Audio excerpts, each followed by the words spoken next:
Hi and welcome back to Cheeky Crypto. My name is Nick and today guys we're going to be jumping down into the world of Bitcoin, taking a look at what's been going on most recently and where I think things are likely to be heading next. Now as I get into today's video, if you do find it useful and informative, smash that like button. I do appreciate that. If you are new to the channel, why not go ahead and subscribe, tap the bell, select all the notifications, and in doing so you will be kept up to date with everything that we do here at Cheeky Crypto. And if you haven't yet joined us in Discord, what are you waiting for? Check it out. The link is down in the description below. It's a fantastic community talking crypto 24/7. It's completely free and I don't think you'll be disappointed by what you find down there, so why not go ahead and check it out. Let's jump right down into today's video, kicking things off with the 1 hour time frame. So here we have Bitcoin paired up with USDT. We are using the 1 hour Binance chart for this analysis, and so interestingly enough, we've had a little bit of a move to the upside. Seems to have lost a few people's minds in this and I don't quite fully understand why, but maybe that's a video for later on in itself. We can see that we did start to see this push to the upside. I was hoping that maybe we had finished here, but obviously we didn't breach the low, and this just appears to be now a three-wave move up, three waves down, three waves going up as well. So essentially here, if I draw this on with the yellow line, we have the W, we have the Y, the X, and we're coming up into the Y. Now, I don't think the Y is yet finished. Let's go ahead and do our due diligence here and just check out what's going on.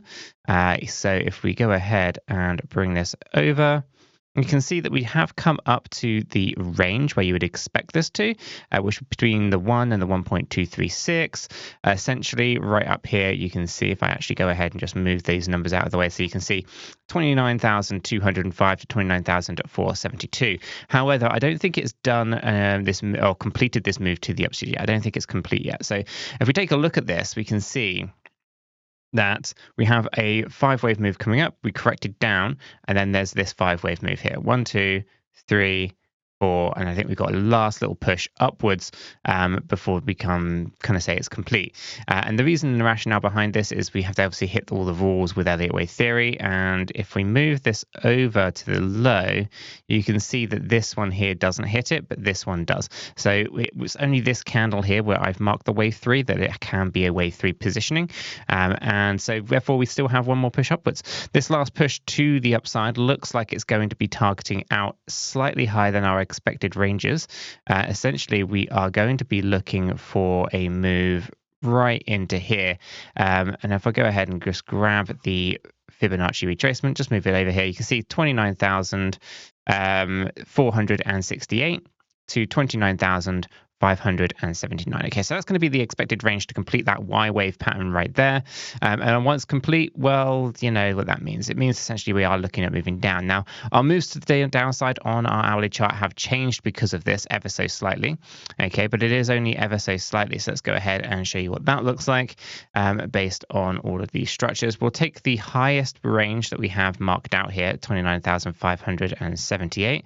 And what we'll do is we'll adjust our target ranges. So I can delete this one off and we'll just grab our yellow box here and we're going to mark it on here. Okay, so it's $27,027 and $27,496. Okay, so our B wave pushes up slightly higher, and our C wave comes down into our target range.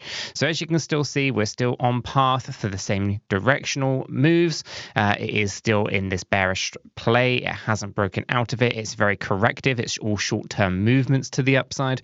The $30,000 high should sit, which shouldn't get broken, and we are still on track down here. Now, if we do breach $30,000, then it doesn't necessarily mean that you just, oh, you're in a bull market now, you're going up to the, go up into new higher highs and all that kind of stuff.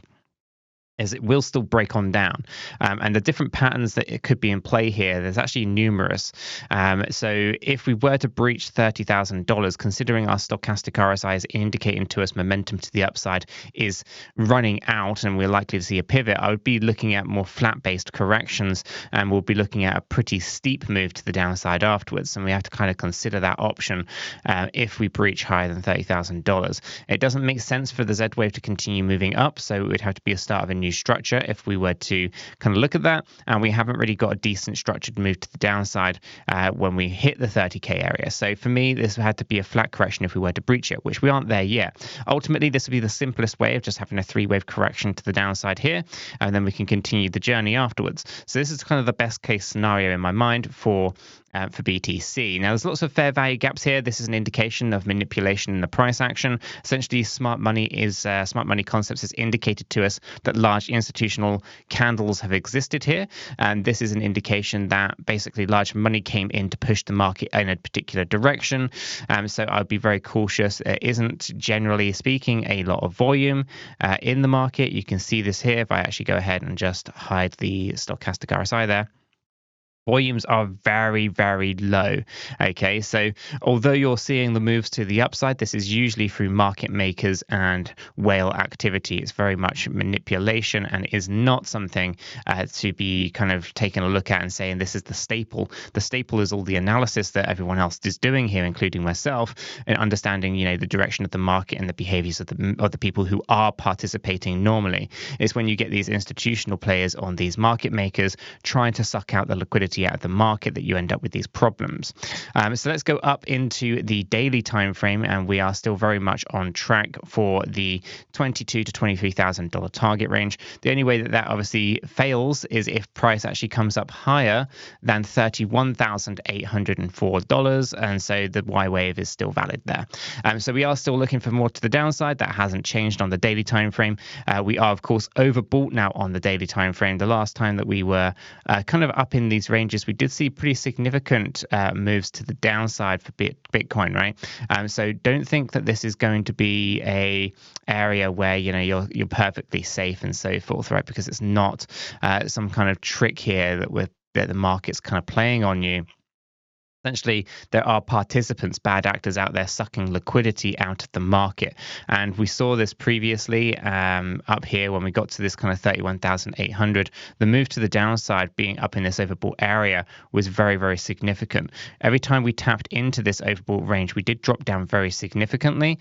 And we can see it time and time again. Now, on the move to the upside here, these have been a little bit less. They've been kind of relaxed, but that was kind of still a 5% move there. And for the most part, when we are up in these overbought areas, there's no guarantee that it's a 5% move versus let's see what this one here is. This move was a 16%, right? There's no rationale behind that. The stochastic RSI doesn't give you, it's a guaranteed move of 20%, 30% or whatever. What it's telling you though is there's going to be a move to the downside. Now it could be 5%, it could be 20%.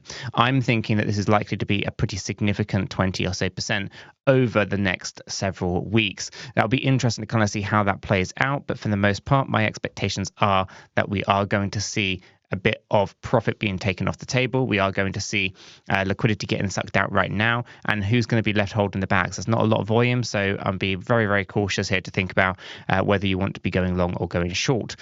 Taking a look at this, and actually on that note, you know, I'm just a guy on YouTube, right? So I can tell you what I think is going to happen, and I can tell you kind of my thoughts and opinions on things, but I'm no financial advisor. I cannot give you financial advice.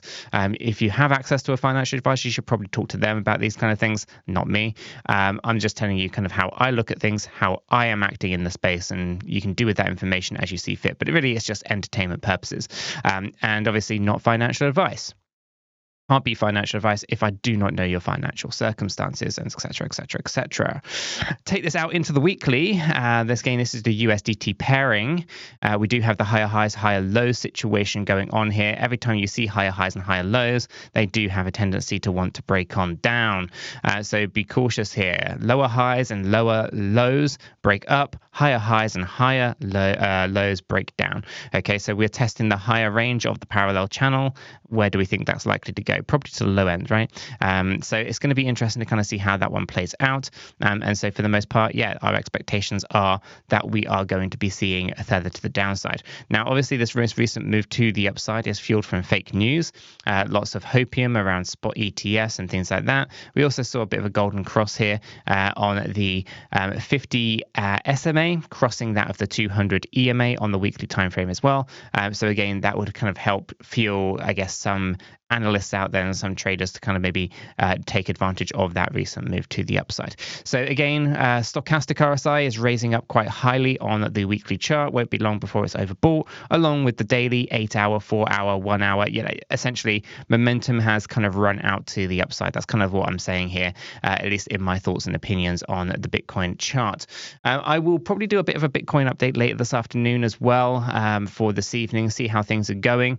But I think that's going to wrap up today's video right there. If you have found it useful and informative, smash that like button. I do appreciate that. If you are new to the channel, why not go ahead and subscribe, tap the bell, select all the notifications, and in doing so, you will be kept up to date with everything that we do here at Cheeky Crypto. Until the next one though, guys, have a fantastic day.